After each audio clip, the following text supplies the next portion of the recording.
Hey everybody, this is Mike with the One Stop Co-op Shop with another preview of a crowdfunding game for you. This is one that I've been a big fan of for quite a while, Assault on Doomrock, the new edition. So I used to play a ton of the older editions of this one back in the day, but very excited to show off the new content. This is a 1 to 4 player cooperative adventure and battle game. I'm going to be playing it two-handed to show you how co-op works. And like normal, I'll give an overview of the play, and then I'll do one full set of the adventure mode and one full battle to give you a taste of both parts of the game. And I'll end, of course, with my impressions of how the game's shaping up. And if you like the content on the One Stop Co-op Shop, consider supporting us through Patreon. You get early access to our videos and exclusive videos every month you can't see anywhere else. You can also look at our separate streaming channel. Lots of great content up there. We have a weekly podcast as well, and you can join the conversation on our Discord. All right, so the basic idea of Assault on Doomrock is each player controls a hero, and they are a combination of the unique hero, which has 2 ability cards that are unique only to them. But besides that, they're basically all identical except for this number up here. Here I have the Elementalist, one of mine. And then you also have this trait card that gives you like an additional ability if you want to use it for some dice and luck mitigation in the game. So here I'm an Impatient Elementalist. And like I said in the intro, I'm controlling 2 characters, so I'm also a Wavering Hunter with the dodge and range strike abilities. And the game is divided into 2 halves. You have the adventure half and then the boss battling half. And a full game consists of 3 of those in a row. So you have an adventure, you fight some enemies. You have another adventure, you fight some enemies. Assuming you survive, because this is very much a roguelike style game where you're going to like level up and get loot and stuff in a different way each time and face different enemies each time. And it can be very much a challenge. I'm not even sure if I'll beat the first group of enemies. But the basic idea of how the adventuring and journeying half of the game works is you'll draw one of these random setting cards. Like here I have the calm before the storm, and it'll give you a certain number of time tokens, and you can do actions both on the location you're on. You can also move to other locations. There's a bunch of actions available to you. You can do like the actions that are unique to the card itself. You can also do generic actions using these little exclamation points here. And you're basically trying to get as much money and other bonuses as you can, especially money because that lets you buy more ability cards. Those are these things here with the die values you can place on the card right there. As you get more of these, you not only increase the options available to you, but each ability card also gives you an extra entire die because the combat phase is kind of like dice placement using these abilities to fight people. And then whenever time runs out, you don't have any other actions to do, you go into the battle. And the battle system is super cool. It's very abstracted, and it's actually the first thing that kind of brought me to the game, because instead of having like miniatures and hexes or spaces, instead everything is just 2 distances. You're either adjacent to something in the same group as it, or you are distant from it. So everyone is kind of measuring their ranges and such for attacks and movement with these relative distances. And in the new version, this was also in one of the expansions for the old version, you also can use terrain that gives you like special powers you can use and kind of makes the movement even more interesting. And the basic idea of the combat phase is you're rolling these dice using the ability cards I already showed, and you're trying to kill the enemies before they can kill you, which they do through a mix of these generic AI activation cards and then these sheets unique to each enemy that will determine what their actions are depending on which card you draw. And those are the big overall basics. Let's get to the adventure phase and you'll see the specifics as we try to delve into this adventure. So you start out with 3 locations in play, and there's going to always generally be 3 locations because you can travel to the locations on top of this deck, and then the leftmost location will go away and everything will kind of slide down. In this case, we've got a Forgotten Temple, we've got Mushroom Hill, and we've got a Hidden Stash. Now let's look at just our starting location, the Forgotten Temple, and go through some specifics. So first of all, this icon up here and this keyword town show you that this is a settlement. This is a town, one of the 3 types, which generally means it'll be a friendlier place. We can rest here and stuff. Up here, we've got a bunch of exclamation tokens, 4 of them. These will be taken away both by some of the actions on the card, like this blood offering has an exclamation point, so each time we make a blood offering, one of these would come away. And additionally, the more generic search action will let us draw a random event card and get rid of one of those at the cost of 1 time. And sorry, these are on the wrong side. The hourglass is here. Calm Before the Storm says we have 8 times, so once that runs out, again, we're generally going to be having to go fight the enemy bosses. But the cool thing is if we clear away all these tokens, then we get whatever the reward listed here is. In this case, an epic item, which is the stronger of the 2 types of items. Now, you also have these location actions you can take. Again, the cost is shown up here, so the blood offering will cost 1 time, and we'll lose one of these exclamation points. And then you get both the bonuses and negatives here. In this case, we'd have to roll the peril die twice, which is bad, as you can imagine. And then we get to place 2 time tokens and a common item below this card, which would mean, first of all, the friendly priest has more items to sell because he starts with 2 common items. We can buy them for 1 coin each. And then down here it says, the protection of Haxathuthlu. I guess it's kind of like Cthulhu. If I have these time tokens, I can ignore peril with it, so it can I can pray and make offerings basically to protect me later. But the big thing is this mattress action is a camp action. It costs me 1 time. I can recover hit points because a lot of these effects in like the exploration will hurt you. And remove, this is called exposure tokens. These kind of like broken shields. These are sort of like possible damage waiting to hurt you. Or I can take the action to buy from the priest, which again will cost silver. I start with 2 silver. And the big thing is we're trying to save up to multiples of 4 silver right now because that will let us level up our characters, which clearly would be great. Now, just so I can spend 1 time to travel to one of the other 2 locations, I can spend 1 time and roll some peril to travel to a new location. I get a free event if I do that. Or for 1 time, I can search to draw an event and get rid of one of these. Those are kind of like the main things you'll be doing. So yeah, I am tempted to search 4 times just to get this Forgotten Temple and gain a free epic item. That'd be pretty awesome. But I'm also very intrigued by this one, Mushroom Hill. It's got 3 of these, and we get a free coin if we get rid of all of them. And the 2 big things to look at here are the Purple Epic and the 1,000 Rainbows. 1,000 Rainbows says when any hero has 3 exposure or more and heroes spend time in this area on an action other than traveling or venturing to a new location, they lose the game. So basically, if you're really exposed, you can't stay here because there's poisonous mushrooms all over the place. But look at Purple Epic. For no time, just taking away a exclamation point, we gain an epic item for free. But it has to be the last one left, and none of us have to have exposure. So generally what that means is we got to come over here, do 2 search actions, get rid of the first 2 of these, pray that neither of those gives us exposure, and then we can get a free epic item at no time and a coin. I mean, gosh, that's good. And our third option without traveling anywhere is the safe tree. If we spend time here, we can put some extra coins on here. And then if we have heroism, which currently we have no way to gain from any of the cards, but that's another token effect you can gain that basically boosts your combat damage when you use it.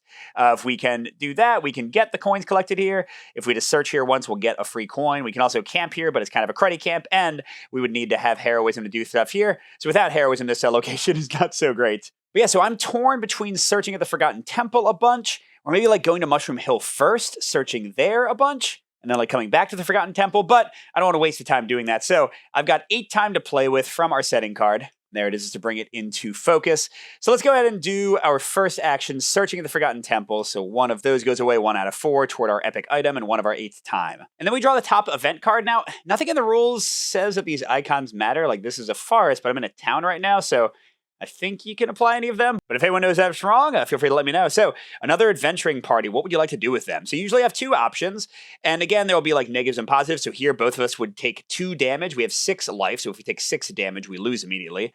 But we would get a free common item, and we get to roll on the loot table at -4, which probably means we won't get anything.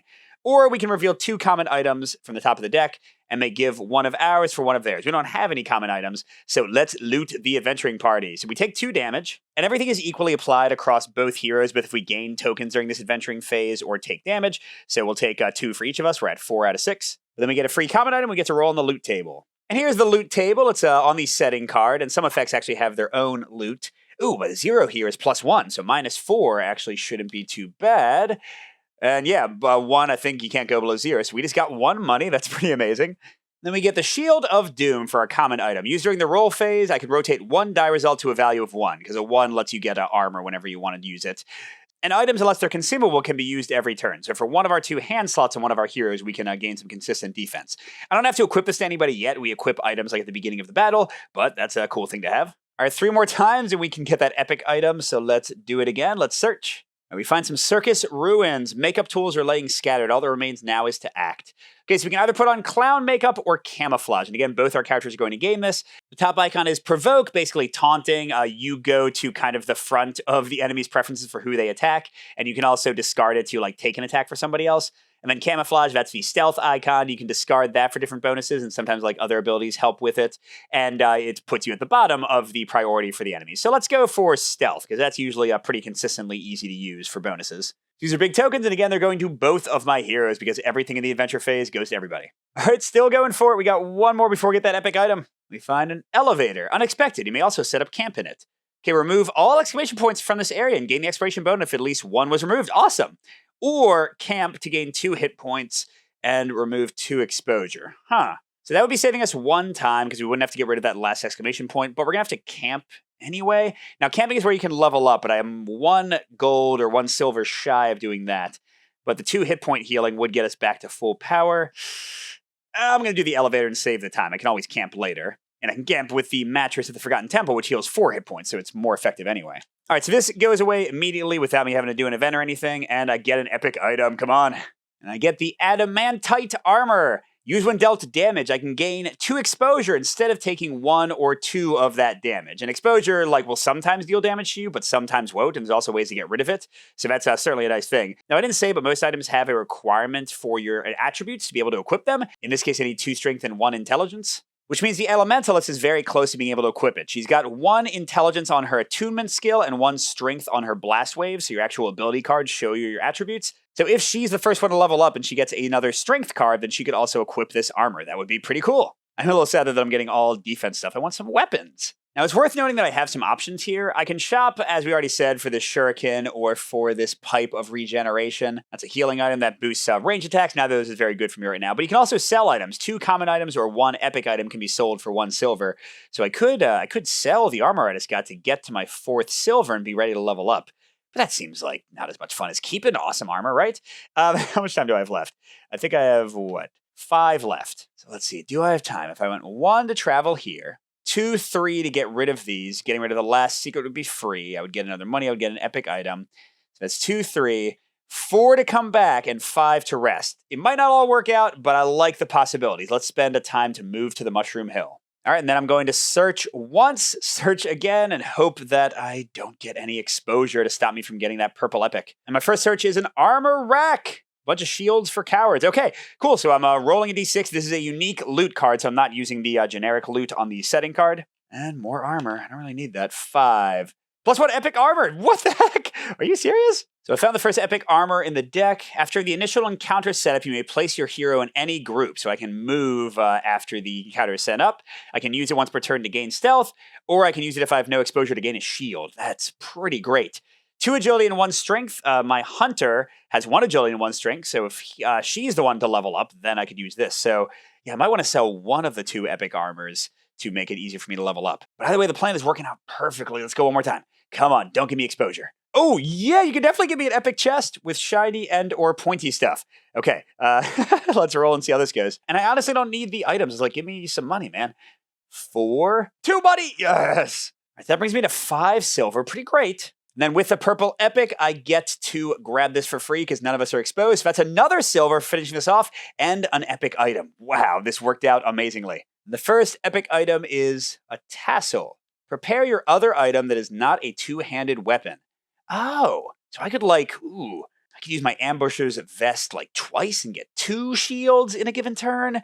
That's pretty cool. Although I'll be honest, I'm also kind of tempted with the 6 money I have to sell 2 of the epic items and just keep 1 of them, and then I can level both of my characters up because I'll have 8 money. Well, either way, I'm going to move back to the Forgotten Temple so I can rest there. That's 1 time to do that. The resting will take 1, and that'll also let me level up. And I can also do some shopping before that at no time cost. Well, let's do the first level up, show you how that works, and then depending on which ability cards come out and whether we have the stats for the armor, maybe we'll keep one of them. So the reason I'm paying 4 is because you look at whichever hero has the fewest ability cards and your trait counts as 1. So 1, 2, 3, 4, you're paying that much silver. And again, it has to be the character with the fewest. So if the Elementalist had already leveled up to have 5 ability cards, we'd be paying for the Hunter who has 4, and we would have to give her the ability. So basically the ability cards have to stay fairly balanced between the group. You can also think of it as paying as much silver as dice you have because each of your ability cards, including your traits, gives you a die. So I have 4 dice for each of my characters right now, so 4 money to get an ability. And how it works is you draw 3 cards from this big deck. You can discard any of them and redraw, so you get a second chance for your selection of 3, and then you pick 1 of them to give to any of the eligible characters. So I don't have to decide whether this is for the Elementalist or the Hunter yet until I see what I've got. So we've got Acrobatics, Dash, and Meteor Shower. To talk through what you're looking at, first of all, we've got this Lightning Ball for Acrobatics and Dash. That means those are initiative enabled. You can use them kind of at the beginning of the turn before enemies go, whereas an ability like Meteor Shower, you would have to wait until the enemies hit you before you can use it. The dice show you what you can activate it with, so Acrobatics is a 2 or a 3, Dash is just a 2, and Meteor Shower is a double 6. You need 2 dice, so it must be strong. These little runic symbols here show how many combos of the dice you can put on there. So I could put 2 dice on Acrobatics, 2s and or 3s, and activate it twice during the round, whereas Meteor Shower I can only put a pair of 6s once, and Dash I can only put a 2 once, so you can only use them once per round. Then they have the abilities, so let's see. Acrobatics, move yourself, remove 1 exposure, and adjacent characters remove up to 2 shields. So I can basically flip into the enemies and mess up their defenses and kind of help my own out. The dash also lets me move, and it does not break combo breaking interruptions. Right now I don't have anything that uses combos, but some abilities, like if you attack multiple times in a row, deal extra damage. So dash would let you move in between those. And then Meteor Shower, deal 1 damage to each character in 2 groups. So that's like a ton of splash damage there. Ignoring 2 armor, that's pretty amazing. And this is that heroism symbol that I showed. Although, wow, is that heroism and a shield? +1 to all targets if I discard that. Most of the time, it's more like this, where you spend 1 heroism to get something. Oh, gain a bonus die with the heroism? That's pretty cool. So, like, you kind of get the die back. And cards will also have restrictions, so like Meteor Shower you cannot use if you're surrounded, which means if there are twice as many enemies as heroes in the group you're in. But yeah, Meteor Shower is a little too expensive, and I don't even know if I'm going to be fighting a mob-type enemy or like a smaller group of enemies.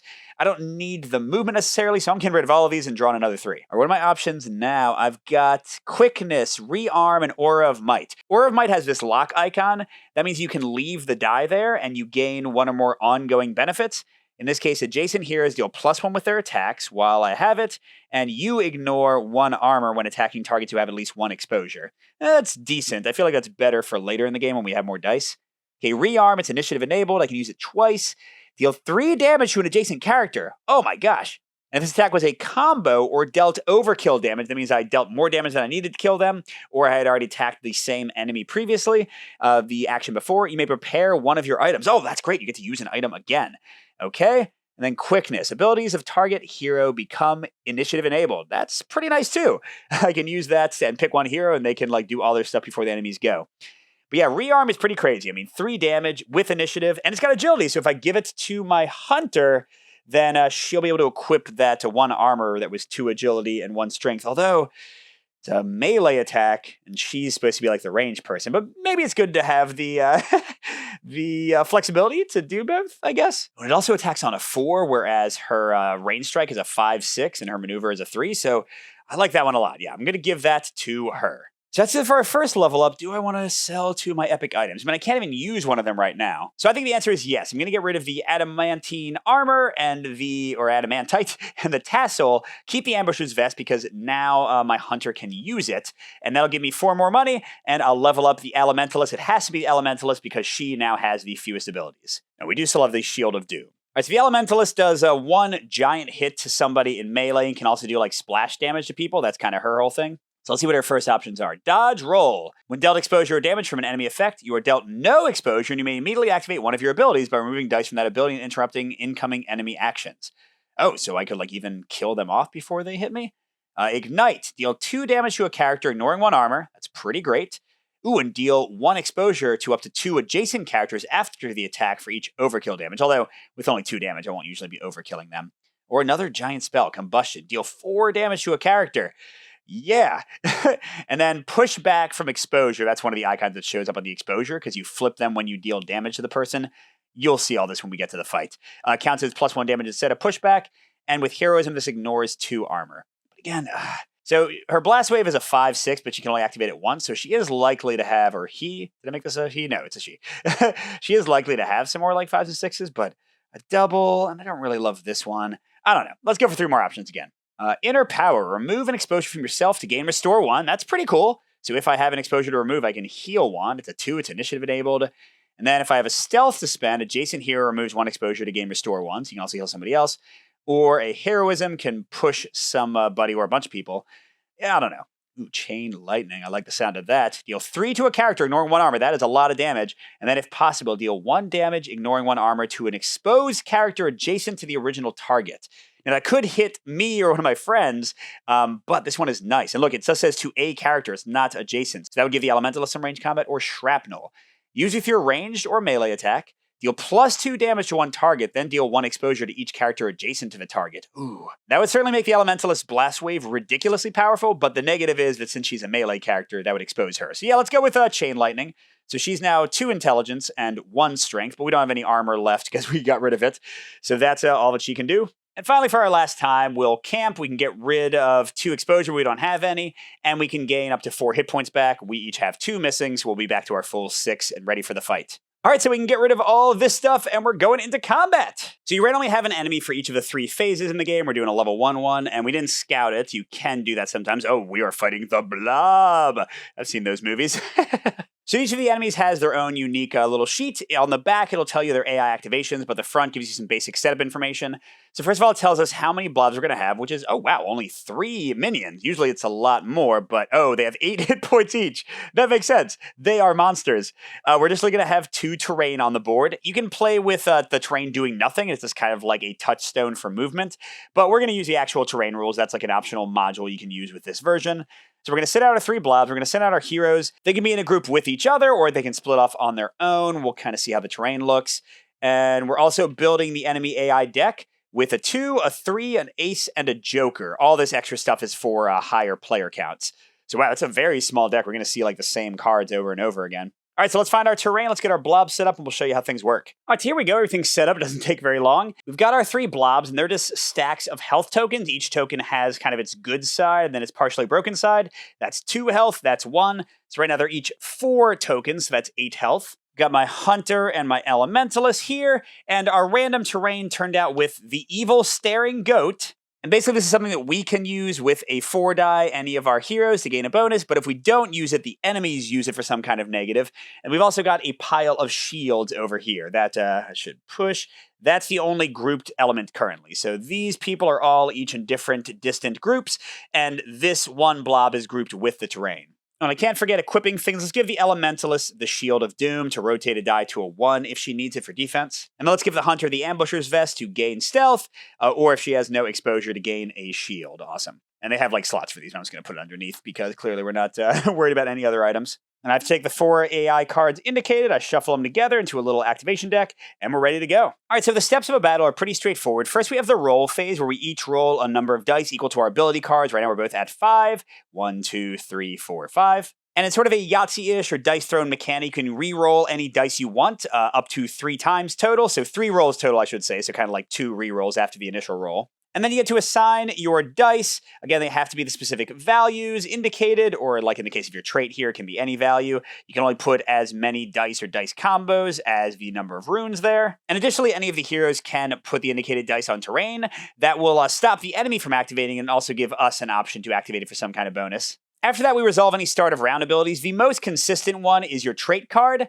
It gives you a bonus if you put a die here, but if you don't put a die here, it gives you 1 exposure. So kind of like the terrain, you're sort of pushed to use the mitigation options and use these other dice abilities, otherwise you get hurt a little bit. Next, we have the initiative enabled phase, where we can resolve any abilities with a lightning bolt by taking the die away and putting it back in the pool. But you do not have to resolve those abilities then. You can wait until the later ability and like kind of combo things together. So for those who have played like Spirit Island, think of like fast and slow spells, except here you can choose to make them slow. You can choose to wait. After our quick abilities, our initiative ones, the enemies get to activate, starting with the hero with the most threat, which is the highest value here, so it's going to be the Hunter first. They pick 2 of the enemies to activate who have not activated yet this round, drawing the top activation card for each one, and referring to the unique activations on the board for that enemy for the actions they do. You do everything from top to bottom, resolving it as much as you can. Although actually I should note, the diamond says this and also this text here, we're only going to activate 1 slime per round instead of twice. So with 2 heroes, we'll activate 2 out of the 3 slimes each round. And we get to pick out of the 3 that are available for which ones we activate.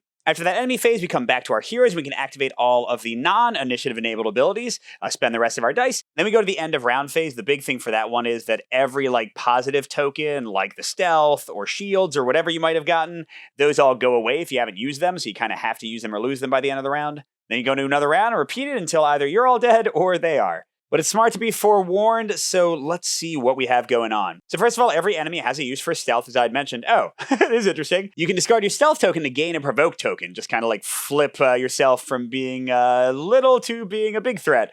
That's not that great. I was hoping for something that actually like helps me hurt them. Okay, let's see. Stick together. When a slime moves, all adjacent slimes move with it. Well, right now they're just like individual groups, so that's fine. Oh gosh, blobbing expert. When a slime is damaged, instead of removing hit point markers due to damage, place them each back in the same group as new slime minions. Ugh. What? Oh my gosh. So like as I hurt the slimes, they come back as like additional slimes.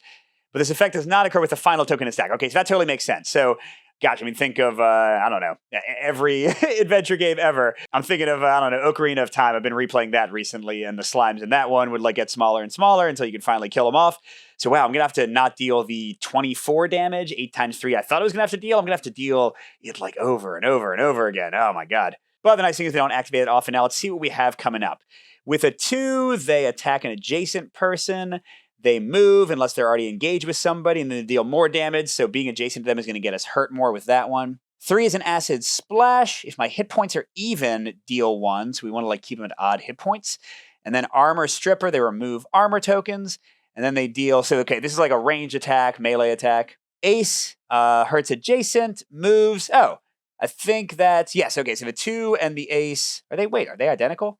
Then why do I have 2 different cards? Oh, this is different. Unless engaged, move to, this one moves them to the active player who like chose the slime to activate. This one moves them to the highest threat. So it's like slightly different which way they move. And then the Joker is split. If I have 3 hit points or more, take half of my hit point markers rounded up and place them adjacent to me as a new slime minion. Okay, so that's not like, I guess, worse, right? They're kind of splitting on their own. Does that actually help me kill them faster? I'm not quite sure, but ooh, they expose all of us regardless of where we are. That's not great. All right, so that's what we have in front of us. By the way, this is their armor value, which would be subtracted from damage, but that doesn't apply here. So yeah, we're going to jump in and try to kill these guys. And to go through my hero abilities in more detail, so the Elementalist, I just realized I don't really care about her card. Let's just keep the actual abilities here to make it easier to see. So she has the Impatient Rush in ability. With any die initiative enabled, she can move to an enemy and deal 1 exposure to each adjacent enemy. Ooh, that'd be great if there's like a bunch of slimes in a group together. Then she has Maneuver. This is one every hero has, up to twice for 3s. She can either move or gain heroism to boost her attacks and stuff. Ooh, Attunement is an ongoing one. If I lock a 4 in there, ongoing after an attack in which a hero in your group have dealt any amount of overkill damage, you may remove 2 exposure from a hero in your group or move a hero in your group. I probably will be dealing overkill damage with my Blast Wave and with like the little slimes popping out, but I don't know if that's very good. And finally, Blast Wave. This is actually pretty perfect for this fight. It says attack, remove up to 2 shields from an adjacent character. That part won't matter. And then deal 4 damage and a push to that character. So that means I'll be smashing the slimes. But then here's the nice part. For each overkill damage, you may also deal 1 damage to an adjacent character. So instead of like in most cases, if I shot one of the slimes, it was down to like 1 life, and I would just like waste the rest of the damage. Here I can like hit the other slimes that are around. So she will be great at smashing groups of slimes. Then Chain Lightning might not be as good. Deal 3 damage to a character, ignoring 1 armor. The armor part won't matter. If possible, deal 1 damage, ignoring 1 armor to exposed character adjacent to the original target. Okay, so if I can get them exposed, I can like hit multiple slimes with that. But certainly Blast Wave is my first go-to for my Elementalist. And then for my Hunter, she's got Wavering. When you are a target of an attack, gain 2 bonus dice. So I get to like roll them and place them on my stuff again. These dice cannot be re-rolled though, so there's a good chance that they like won't do a ton. And you may not assign bonus dice to this ability, so you can't use it more than once. But it does give me like a way to use a random die and not take the exposure from not putting something on here to gain some more dice. And then she has Dodge. When you're attacked, gain 1 shield, which a 1 would normally give. Any 1 can be used for a shield. Any 6 can be used for the little, finger heroism markers that give you the bonus, this thing.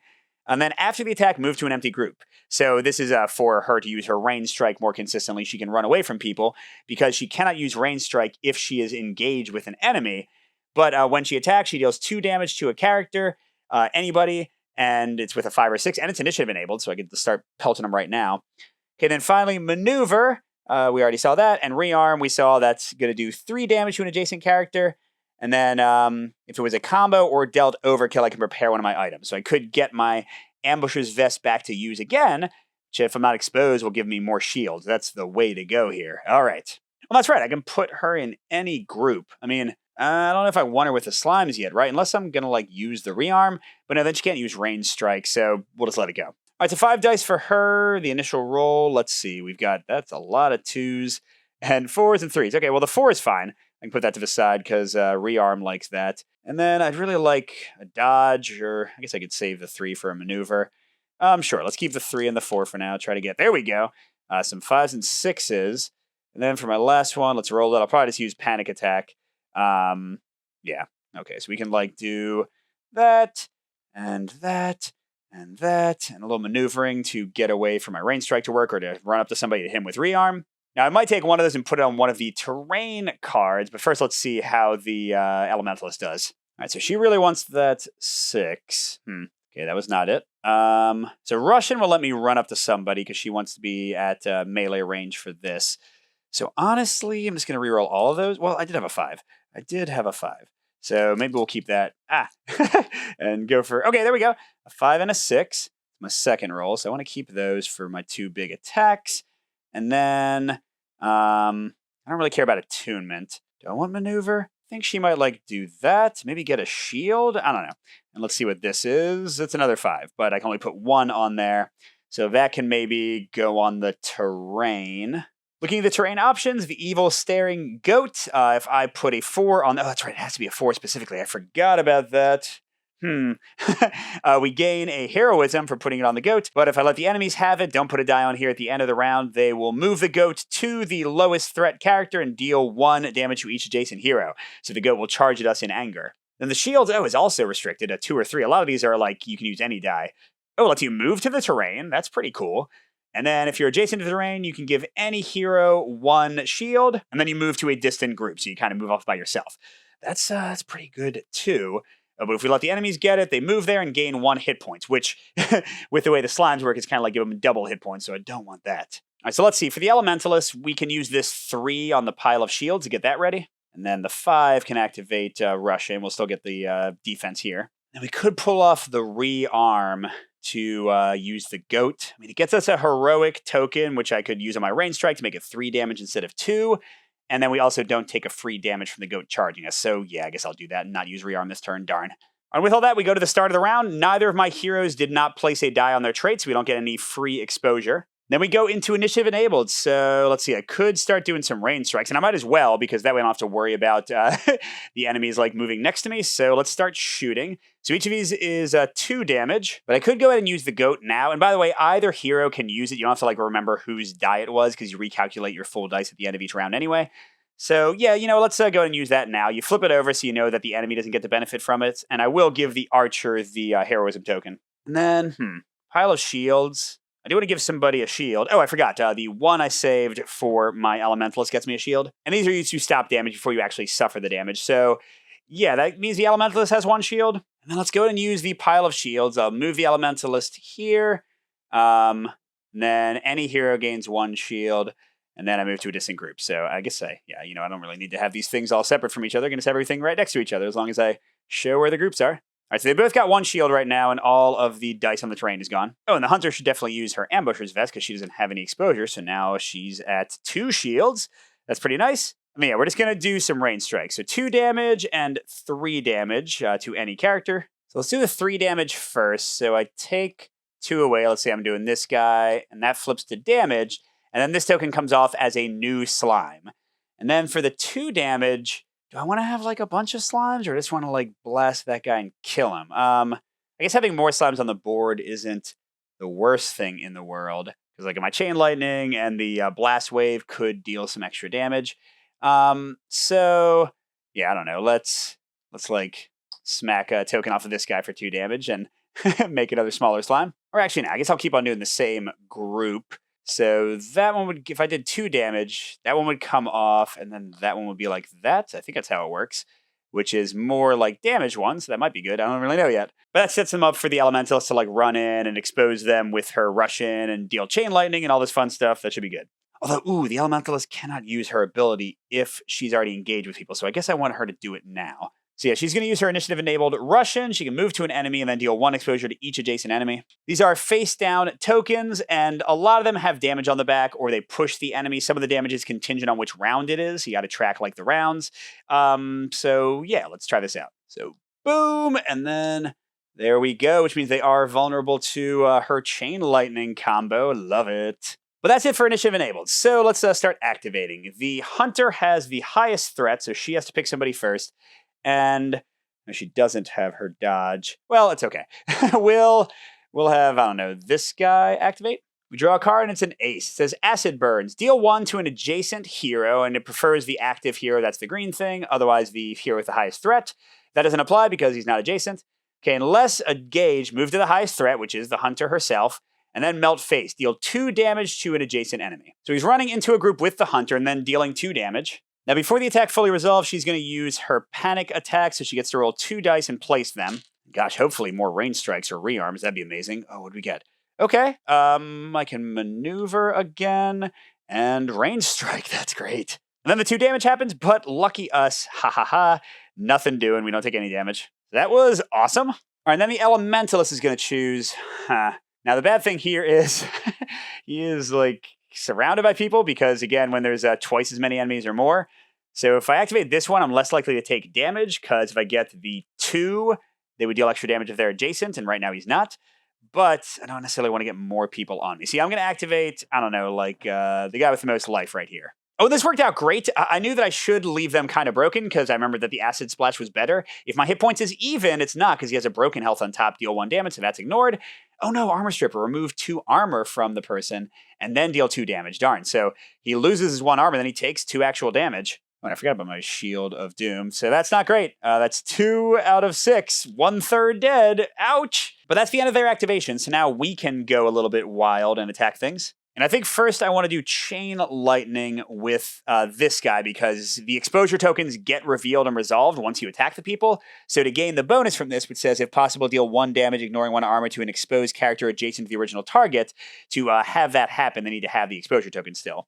So we're going to deal 3 damage to a character, ignoring 1 armor, and then if possible, deal another damage to somebody if they're exposed. So this is anybody. Do I want to like try to finish off 1 slime at a time? I mean, in the role-playing game, it's always the best way to do it. So maybe, sure. So let's do 3 damage to this guy, and he's going to get pushed, which, well, no, I guess he's dead. So he won't get pushed, but it does become 2 separate guys, 1 with a hurt damage, 1 without. And then I get to deal 1 damage to somebody who's exposed. Let's just make sure we finish this guy off, because it was only a push, it was not a damage, but that's 1 damage, and that is the final token, so he's actually gone. So at this point, every enemy in this group is a single token, so they will die whenever they get hit. Which, hey, speaking of, let's do Blast Wave. So we remove up to 2 shields from somebody, that won't matter. Then we do 4 damage to somebody and push them. I mean, clearly the push won't matter. But for each overkill damage, you may also deal 1 damage to an adjacent character. Yes. So, I mean, good lord. I think I'm going to hit this guy. So 2 damage, he's dead. And then I've got 2 left. 1 here, he's dead. And 1 here. Come on, give me a bonus damage. Ah, darn it. That just means shuffle all the tokens back in. So this guy is not dead. But man, the Elementalist almost wiped them out with his big hammer smash there. All right, so a great turn for him. And now I've got this. Let's see, what can I do? Maneuver. I can move, or I can gain heroism. I forgot about that. So for her to do a range attack, she does have to move away from the slime and stay adjacent to her. So she'll use that to move. Then she'll gain a heroism. Then she'll do a 3 damage attack. 2 to a character, plus 1 with the heroism. So yeah, she'll just move away to her own group and then shoot for 3. I don't want to waste a lot of the damage shooting that guy, although I would like to kind of finish them off. So let's shoot this group. So 2 damage knocks this off as a new slime, and the 3rd flips that. So we have more people who are on their non-even side. All right. So that was pretty great. I like that turn, except for the 2 damage to my friend there. We're cooking with gas right now. By the way, good thing to know, we are 100% sure that we're going to draw the 2 and the Joker next turn. The Joker I'm not too bothered by. It's just going to expose us. And the 2 is not as bad if either the Hunter draws it or if the Elementalist can also get away from their enemies so they don't take the extra damage. So yeah, there's a lot of good stuff going on here. Let's get into the next round. Oh, unless we forget, at the end of the round, if either of these terrain tokens had not had a dice placed on them for us to use, then the enemies would have gained their bonuses. But we did use both of them. They flip back, and now we need to interact with the goat and the shields again, or we'll suffer the penalty. Oh, and we didn't use our stealth, so it's gone. We're not going to worry about that in this battle. It doesn't really seem to be too important. Okay, so for my Elementalist, yes, I like that. I like that. Don't really care about that. I don't know if I need maneuver when I have impatient. So, ooh, she's got the goat and the shield covered. So maybe I like just do that. Although, let's go see what the hunter can cover, because I'd kind of like to give her some more shield so she doesn't get hurt too much. Especially since the hunter has her vest to regain life. Oh, okay. So I like the 4. The 1 for dodge seems pretty good to like get away from an enemy. Oh my gosh. Okay, the range strike is good. I don't think I want that many ones. So let's roll both of these again. Okay, that was a 6 and another 1. What the heck? Which means that I don't have a 4 except for this 4 to use on the goat. Well, panic attack will probably take care of her. And then this, should I do a second range attack? I could like just kill a bunch of guys right now. That's never a bad thing. Yeah, let's leave her there and let the Elementalist activate both terrain and just do a little bit less this turn. Once again, neither of them are suffering anything. Oh, that's right, impatient. I guess I want her to run in, so let's do that. Although, we can use like range strike first. So maybe the archer will shoot at this guy, knock that off and do that. Yeah, I like that. So that's one of her 2 range strikes. And then what the hey, she'll do it again with a second range strike, just like really make the splash damage excellent. And then Russian will let the Elementalist come in and put exposure on all these fools. Combo, baby! And by the way, the Hunter will use her vest to get a shield. I think that's it for initiative. Although the negative thing I just realized is that rearm needs to be adjacent, and I am not. So, and the dodge makes me roll away from them.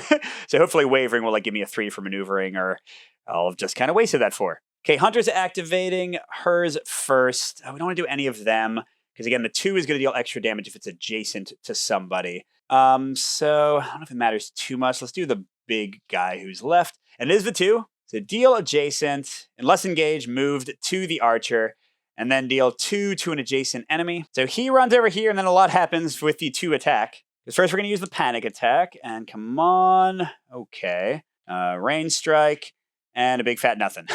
Okay. And then I can use dodge. So I would gain 1 shield, and then I would move to an empty group. So if I don't do that, I can use rearm to do 3 damage. But if I do that, I can use range strike to do 2 damage.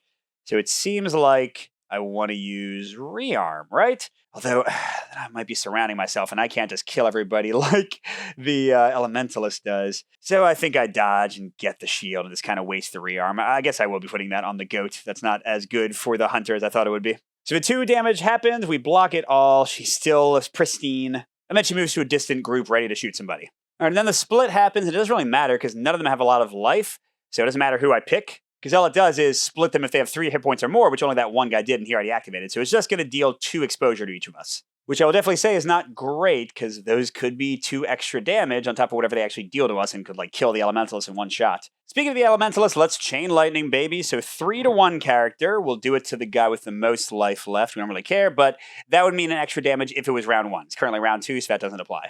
And then we can attack 1 person who's adjacent to the original target and is exposed. It's him. He would have been pushed. Wow, we're getting a lot of those. But instead he's dead. And oh no, I'm going to like totally waste my blast wave because I have way too much attack. Well, I'll do it anyway. So there's a 5. And yeah, both these guys are taking way too much damage. They are gone, gone, gone. So all that's left then is the range strike for my Hunter for 2 damage. Oh, oh my gosh. I didn't use these yet. Could that have changed anything? Well, that would have gotten me a shield, but I guess I didn't end up needing it, so that's fine. And I would go to the shield, but then I'd end up in a distant group anyway, so that wouldn't matter. Oh, the goat could have given me a +1. Okay, let's go ahead and use the goat on the archer, and then make it a 3 damage attack instead of 2. So 1, 2, that guy falls off, and 3. And I think that's it, because I can't use the rearm on anybody. We're not adjacent, and that would just move me there and back. We would get a shield, which we would lose anyway. Totally worthless. But we did stop the enemies from getting it. Going into round 3, we've only got 1 slime left, and really the Elementalist can basically wreck that entire crew. We should be able to wrap this up, I think, pretty soon. Which also means, by the way, I'm really not worried about the terrain if I'm like about to win anyway. All right. Alrighty. I like that. I like that. All of this is good. Do I care? I guess I do want the shields. You know, let's use the shield here and get double shields. And then, of course, watch, we're going to get that ability that takes away shields from a hero. Oh, wait, no, I want to use Russian, right? I don't think I really need maneuver, do I? So I'll change that into a 1. That wouldn't have actually been a 1. So there we go. We've got 2 shields. We've got Russian. We've got both our attacks. I feel pretty good about that. And then how about our friend the Hunter? Range strike. That's good. I like dodging. I don't really think I'm going to try to rearm. Okay, so let's roll again. And okay, another range strike. I love that. And a 2 for the pile of shields. I mean, that's a shield. It's still a shield, so sure. Oh, and okay. Well, now I'm going to put that on panic attack, though, because I don't get the automatic exposed. So I'm going to put this on the shield train, but we'll leave the goat with nothing. And all right, initiative enabled. We're definitely doing 2 range strikes. We're going to do the same trick we did last time, that and break. And then we'll hit him again. So it's a whole bunch of broken people just waiting for a hammer to fall. And indeed it will fall because we'll have the Elementalist rush in and put exposure on all of them. Not that we really need it. We're doing too much damage here. No, I just realized I can't use the Ambusher's Vest because I am exposed for the Hunter, so no bonus shields for her. She's going to get hurt here, probably. But I think we're ready to go. Let's see who attacks us where. Now, unfortunately, Elementalist has a ton of people next to her, so she's going to kind of get hit anyway. So, well, let's have the Hunter activate one of them. I guess this one. It's the Ace. Which one was that? Deal 1 damage to an adjacent hero. So that's 1 to the Elementalist plus... Okay, it is round... Oh my gosh, that's 3 damage to the Elementalist. So 2's blocked by her shields, but she's down to 3 life. Then the guy's engaged, so he's not going anywhere, and then he does 2 more damage. See, Elementalist has 1 life left, and oh my gosh, what am I doing? I just realized that was the Hunter's activation, which means now the Elementalist has to activate somebody. It's probably going to be like someone who melts her face off. Darn it, darn it, darn it, darn it, darn it, darn it, darn it, darn it. I don't even know what to do. Okay, we'll activate this guy for the Elementalist actual activation. The Joker. Ooh, that's a split one. So we get 2 more exposure on the Hunter, 2 more of the Elementalist, but no death yet. No death. That was huge. That was a 1 in 3 chance. Otherwise, the Elementalist would have been basically automatically killed. But now I think we should be able to mop these guys up. No problem whatsoever. Did I forget to use this again to get a shield? It's fine. It's fine. Whatever. Whatever I say, because Elementalist is doing a blast wave. So hitting this guy, he's got 2 life. And that is +1 damage, so that's 5 damage. So that's 3 overkill. 1, we don't even care. Bonus damage. Bonus damage. What was that one? Not bonus damage, because it's not round 2. It's round 3 or later hits the 3. So all dead. And then we don't need the chain part. We just need the lightning. Boom. Get out of here. And that is a victory. And at the end of the fight, we refer to our setting card. Let's see. We get 2 money, 1 epic item, 1 heroism for the next fight. This kind of hangs around. And we get to roll for loot twice. Let's see what we get. First, for the epic, a force shield. Using the roll phase, rotate your die result to 1. Okay, just like the thing they already have. Use after an attack on you is resolved. Attack and deal 2 to the attacker. Oh my gosh. That is awesome. So I like that one a lot, and it's 2 strength. Currently, none of us have that, but that would be too hard to get. Okay, and loot rolls +2 is going to be, oh my gosh. +1 money, another epic item. +1 is going to be a 5. +1 common item. So that'd be 3 money. We need 5 to level up again, so we're pretty close to there. Blade of the Doom Apocalypse. Oh man, strength, agility, intelligence. No, none of them have all of that yet, but what does this do? If adjacent to a terrain, gain a heroism token and a bonus die? Oh my god, that is incredible. That would make things a lot easier. And then Shield of Honorable Deaths. Use if surrounded. Gain the taunt or whatever it's called and remove 1 exposure. Okay, that's not nearly as cool. But yeah, I mean, all the rest of this stuff, we would be rocking it, I think, in round 2. That's a pretty good setup to move forward. But that's how the game works. You saw the battles and the adventure. Let's talk about my thoughts. So first, the adventure phase. It's fine. It's entirely fine. Even when I played the game back in the day, this was kind of the part that I cared less about. I do like that it gives some variety to the battle that comes up, because you might have different tokens, the way you level up might be different, and there are some cool like little combos and exploration things you can do to try to like unlock these different bonuses and things, but often I haven't found much reason to like move beyond the 3 that are available at first, unless you're in the 3rd phase of the game, like the end of the game where you have to move fast enough to find like the boss's lair. So, you know, that's not always super interesting in the 1st and 2nd adventure phases. But yeah, these like little choices of actions you do. The theme is pretty fun. The events give a lot of replay. Like there's a lot of variety in what happens here. But again, it's not like my favorite part of the game. It's pretty quick, but the battles are really where things get sexy. And this is just kind of like, you know, the preamble, and it kind of gives you a slightly varied setup to how you get there. So it's okay, but I did ask the designer if he was maybe going to give like an official way to skip this and just get straight to a battle, or even skip round 1 and 2 and go like right to a level 3 battle, because the game is like a roguelike, like I said, and you can often die early and not get to the final fight, so you might not see those last bosses very often. And he said that I think he is going to be developing that. So if you don't love the adventure phase, you can choose to skip it sometimes, which I think would definitely be really cool. But again, it's fun. Like I like the goofy humor. The action variety is pretty neat. But it's just, again, sort of a extra thing. And I really want to get to the fighting. Now, speaking of the fighting, like I already said, this is a system that I'm a big fan of. I love the abstracted thing. I'm not personally a big fan of miniatures, and the fact that they get so much with so little in this part of the game is really cool. And the variety in how the enemies work and like what they can do is pretty ridiculous. Like, it's really great, the different AI you have to deal with and like the different combos you can pull off. Now, the negative of that is that sometimes your abilities like just don't work that well. You know, again, it's got that roguelike thing where sometimes your build is just not right for who you encounter. And, you know, in this one, my Blast Wave, my Chain Lightning, friggin' great. They were made to take down these randomly splitting blobs, whereas if I had had like just really big attacks that didn't have any splash damage, I might have had a very tough time with this one. So there is some randomness in that, and like how you level and what equipment you get and how things go that could make the fights easier or harder. And the fights themselves have a lot of randomness, because sometimes you just don't roll what you need. And like the most common one is sometimes you're a melee character and you just can't move into range. Now, to be fair, with the terrain, you've got a lot of options to kind of use other dice results. With these traits, you have a lot of options to use things like, man, this Russian was amazing. So I think they do have a pretty good luck mitigation, and you generally have tactical options, even if you can't do everything you want to do. But just be aware that, sometimes the luck can be against you. And same thing with the activation cards. Like sometimes you'll just get the wrong card, the worst possible card, or the best card with somebody. I think all this makes the battles exciting and tactically varied and interesting, especially with the different bosses you have to fight.